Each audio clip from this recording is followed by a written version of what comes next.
Okay, nandito tayo ngayon sa community thrift. Ito muna yung mga bypass natin ha. Mga nakita lang natin. Oakley na Ragland. Ito mataas pa. Hindi naman. Pero tingnan natin ito mamaya ha. Pag-isipan natin to. Pasok nga natin to dyan. Ito pass dahil hindi pa naka-sale. Ito malaki. Ito Gucci. Hindi ko alam kung original. Tapos mahal. Ito walang logo.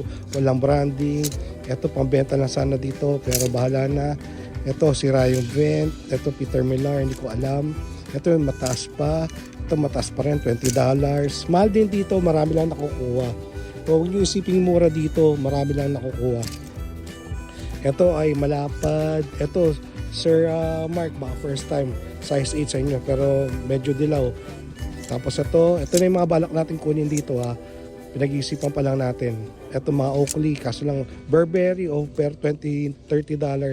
Size small, so pag-isipan natin to. Yan, hindi pa pala lahat na sigurado. Ito mga Q-zips.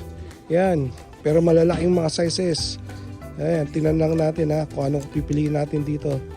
Okay, ito dahil size small, shawl sweater. Tapos isang cream, hindi naka-sale, pero tingnan natin. Tapos ito, okay. O, yan lang.